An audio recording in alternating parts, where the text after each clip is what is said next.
நிறம் மாறும் உலகில் திரைப்படத்தை எங்கேயும் எப்போதும் கண்டு மகிழ சன் நெக்ஸ்ட் ஆப் டவுன்லோட் செய்யுங்கள்.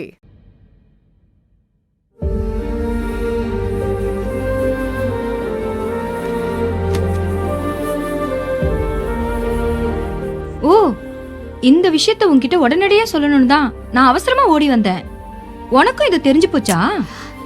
என் அக்கா தேவிக்கு கூட இந்த விஷயம் தெரிஞ்சு போச்சு. ஐயோ, அப்புறம் இவ்ளோ நேரம் அழுது கதறிட்டா. அவளை சமாதானப்படுத்துறதுக்குள்ள எனக்கு போதும் போதும்னு ஆயிடுச்சு. அந்த நகை கடை பூஜா எங்க கடைக்கு போன் பண்ணி ரிசப்ஷன் புடவை கல்யாண புடவைன்னு சொல்லி ஃபாலோ பண்ணிட்டு இருந்தா. அப்பதான் எனக்கு விஷயமே தெரிஞ்சது. அப்படியே நான் ஷாக் ஆயிட்டேன். அன்னைக்கு நின்னு போச்சுன்னு நம்ம நினைச்ச கல்யாணம் இப்ப நடக்க போதேடி. நான் அபியை எப்படியாச்சும் உடனடியா சந்திச்சே ஆகணும். அதுக்கு ஒரே வழி அந்த SIL ஹாஸ்பிட்டல்ல இருக்கிற அனுஷா தான். நான் அவங்க கூட ஆல்ரெடி பேசிட்டேன்டி. சித்ராவும் பேசிட்டாங்க. நான் போய் அபிய ஹாஸ்பிட்டல்ல சந்திக்க போறேன்.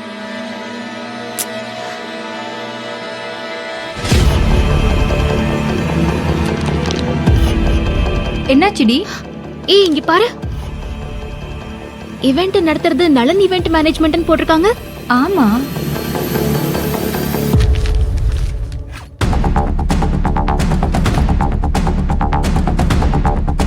இது அந்த நலன் கம்பெனிடி. நீ காப்பாத்தினிய அந்த பொண்ணு ஆர்த்தி, அவங்க அப்பா கம்பெனி. கடவுள் கதவு சாத்தினது உண்மைதான்.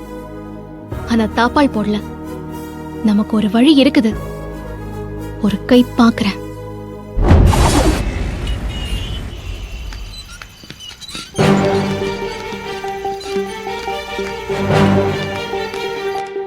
Okay sir. Excuse me. சொல்லுங்க மேடம். தெரபிஸ்ட் அனுஷாவோட ரூம் நம்பர் 17 போங்க. Thank you. ஓகே.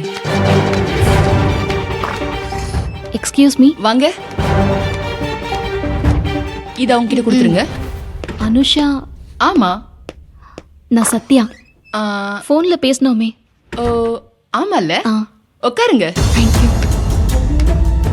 தேங்க்ஸ். ஏதோ முக்கியமான விஷயம் உங்களுக்கு ஹெல்ப் பண்ண சொல்லி சித்ரா போன்ல சொன்னா. என்ன விஷயம்? VIP செல்வநாயகியோட பையன் பேரு அபிமன்யு இந்த ஹாஸ்பிட்டல்ல தான் ட்ரீட்மெண்ட் எடுத்துட்டு இருக்காருன்னு நான் கேள்விப்பட்டேன். ஆமா, அபி எங்களோட சீனியர் தெரபிஸ்ட் ஷாலினி மேடம் தான் ட்ரீட்மெண்ட் பண்ணிட்டு இருக்காங்க. அபி இங்கேயே தங்கி ட்ரீட்மெண்ட் எடுத்துக்கிறாரா? இல்ல, செல்வநாயகி ரொம்ப ஸ்ட்ரிக்ட். அவங்க புள்ள அபிய ரொம்ப ப்ரொடெக்டிவா பாத்துக்கிறாங்க. அவங்க கூட கூட்டிட்டு வந்து ட்ரீட்மெண்ட் எடுத்த உடனே பத்திரமா அவங்களே கூட்டிட்டு போயிடுவாங்க. அவரை யார்கிட்டயும் பேச விட மாட்டாங்க. அதே போல அபியோட ட்ரீட்மெண்ட்டை ரொம்ப ரகசியமா வச்சிருக்காங்க. எனக்கே சித்ரா சொல்லிதான் தெரியும். அபிக்கு என்ன பிரச்சனை? அவருக்கு ஏதோ ஒரு பெரிய இழப்பு. அதனால ஒரு மென்டல் ஷாக்ல மனநல பாதிக்கப்பட்டிருக்கு. அவருக்கு ஆன்டி ஸ்ட்ரெஸ் தெரப்பி கொடுத்து பழைய நிலைமைக்கு கொண்டு வர முயற்சி பண்ணிட்டு இருக்கோம். ஸ்ட்ரெஸ் தெரப்பியா? ஆக்சுவலி அது CBT தெரப்பி. தமிழ்ல சொன்னா அறிவாற்றல் சிகிச்சைக்கான பயிற்சி. சீக்கிரமா குணப்படுத்திட முடியுமா? நிச்சயமா. ஆமா, உங்களுக்கு ஏன் அபியோட ட்ரீட்மெண்ட் மேல இவ்ளோ அக்கறை? அபிக்கு ஒரு பெரிய இழப்பு ஏற்பட்டு இப்படி ஆயிட்டாருன்னு சொன்னீங்களே, அந்த இழப்பு இதான்.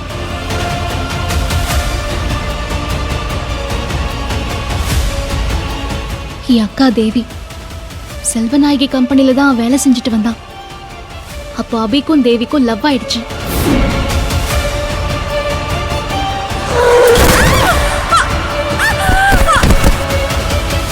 என் அக்கா தேவி சாகல, ஆனா தேவி செத்துட்டான்னு செல்வநாயகி அபியை எப்படியோ நம்ப வச்சுட்டாங்க.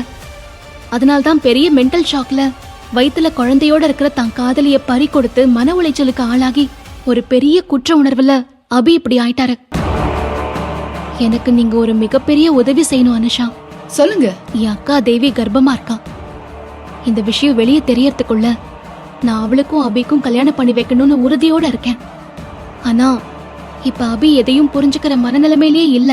அவரை குணப்படுத்தி என் அக்கா காதல் நிறைவேற நீங்க தான் எனக்கு உதவி பண்ணணும், ப்ளீஸ். அபிக்கு ஏதோ நிச்சயதார்த்தம் கல்யாணம்னு சொன்னாங்க. அதனால அவர் இனிமே ஹாஸ்பிட்டலுக்கு வர மாட்டாரு. ஹாஸ்பிட்டல்ல இருந்து யாராவது ஒரு தெரபிஸ்ட வீட்டுக்கு வந்து ட்ரீட்மெண்ட் பண்ண சொல்லி செல்வநாயகி ரெக்வெஸ்ட் பண்ணிருக்காங்க. நாளையில இருந்து நான் தான் போறேன். நல்லதா போச்சு. அப்போ நீங்க தான் இந்த ஃபைல அபிகிட்ட எப்படியாச்சும் கொண்டு போய் ஒப்படைக்கணும். நானா? நான் எப்படி? இந்த ஃபைல்ல என்ன இருக்கு? இருங்க.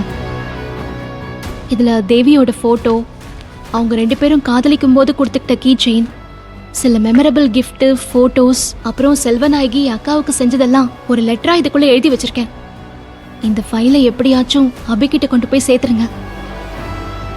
ஆனா இது எதுவுமே செல்வநாயகிக்கு தெரியக்கூடாது. தெரிஞ்சா பெரிய பூகம்பமே வெடிக்கும். அதனால நீங்க கொஞ்சம் ஜாக்கிரதையா இருக்கணும் இந்த விஷயத்துல. என்ன சத்யா, இவ்ளோ பெரிய ரிஸ்கான விஷயத்தை என்கிட்ட கொடுக்குறீங்க? செல்வநாயகி இங்க வந்தப்ப நான் பாத்திருக்கேன். She is very strict. அவங்கள மீறி நான் எப்படி இந்த ஃபைல அபிகிட்ட ஒப்படைக்க முடியும்? எனக்கு பயமா இருக்கு. ப்ளீஸ் அனுஷா, என்னால செல்வநாயகி வீட்டுக்குள்ள போய் கொடுக்க முடியாது. அதே சமயம் அபியும் இத புரிஞ்சுக்கிற நிலைமையிலேயே இல்ல. அதனால ப்ளீஸ் நீங்க தான் இதை எப்படியாச்சும் அபிகிட்ட கொண்டு போய் சேர்க்கணும். ஒரு பொண்ணுக்கு அநீதி ஏற்பட்டிருக்கு அனுஷா. வயித்துல இருக்கிற குழந்தையை கலைச்சு அவளை கொல்றதுக்கான முயற்சி நடந்திருக்கு. அதனால அவளை காதலிச்சவரு பாதிக்கப்பட்டிருக்காரு. இந்த அநியாயத்துக்காக நான் போராடுறேன். நீங்க எனக்கு ஹெல்ப் பண்ண கூடாதா? ப்ளீஸ் அனுஷா. நீங்க சொல்றது சரிதான். ஆனா நான் மாட்டிக்கிட்டா என் வேலைக்கே பிரச்சனை ஆயிடும். மனநல சரியில்லாத பேஷண்ட்ஸை குணப்படுத்த அவங்க வாழ்க்கையில நடந்த பழைய சம்பவங்கள் எல்லாம் ஞாபகப்படுத்துறது இதுவும் உங்க தெரப்பில ஒரு அம்சம் தானே. அபியை குணப்படுத்த இந்த ஃபைல்ல இருக்கிற லெட்டர்ஸ், தேவியோட போட்டோ, கீ செயின் இதெல்லாம் நிச்சயம் உங்களுக்கு உதவும்ல. ப்ளீஸ் அனுஷா, கொஞ்சம் யோசிங்க. நீங்க சொல்றது கரெக்ட் தான். எந்த பொண்ணுக்கும் இப்படி ஒண்ணு நடக்க கூடாது. இது கொஞ்சம் ரிஸ்க் தான். இருந்தாலும் அங்க போனதுக்கு அப்புறம் சந்தர்ப்ப சூழ்நிலையை பொறுத்து நான் ட்ரை பண்றேன். கொடுங்க. I will do my best. Thanks Anusha. நீங்க நாளைக்கு செல்வநாயகி வீட்டுக்கு கிளம்பும் போது எனக்கு ஒரு ஃபோன் பண்ணி சொன்னீங்கன்னா நல்லா இருக்கும். நிச்சயமா. ஓகே, நான் அப்ப கிளம்புறேன் அனுஷா. தேங்க்யூ.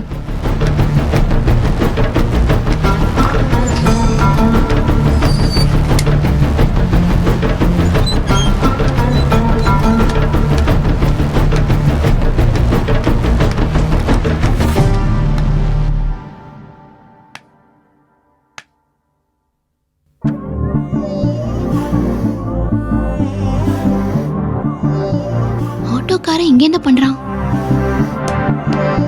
என்னாச்சு? பிரசவத்துக்கு கொண்டு வந்து சேர்த்தா மட்டும் போதுமா? சீக்கிரம் போய் இந்த மருந்தெல்லாம் வாங்கிட்டு வாங்க. அவங்களுக்கு பனிக்கொடை உடைஞ்சிருச்சு. பிரசவ அறையா? அப்போ ரத்த வேற ரொம்ப அதிகமா போகுது. ட்ரிப்ஸ் வேணும். ஏற்கனவே 2 ட்ரிப்ஸ் வாங்கி கொடுத்தன. 2 ட்ரிப்ஸும் பத்தல சார். இன்னும் 2 பாட்டில் தேவைப்படுது. பிரசவ வழியில அவங்க துடிச்சிட்டு இருக்காங்க. வேற ஏதாவது பிரச்சனையாச்சுன்னா அப்புறம் அம்மா குழந்தை 2 பேரையுமே காப்பாத்த முடியாது. சீக்கிரம் போங்க சார். தோ வாங்கிட்டு வரேன். எக்ஸ்கியூஸ் மீ மேடம், கொஞ்சம் அர்ஜென்ட். சொல்லுங்க சார். பிரசவ வழியில துடிச்சிட்டு இருக்காங்க. இந்த மருந்தெல்லாம் கொஞ்சம் சீக்கிரம் கொடுங்க. வெயிட் பண்ணுங்க.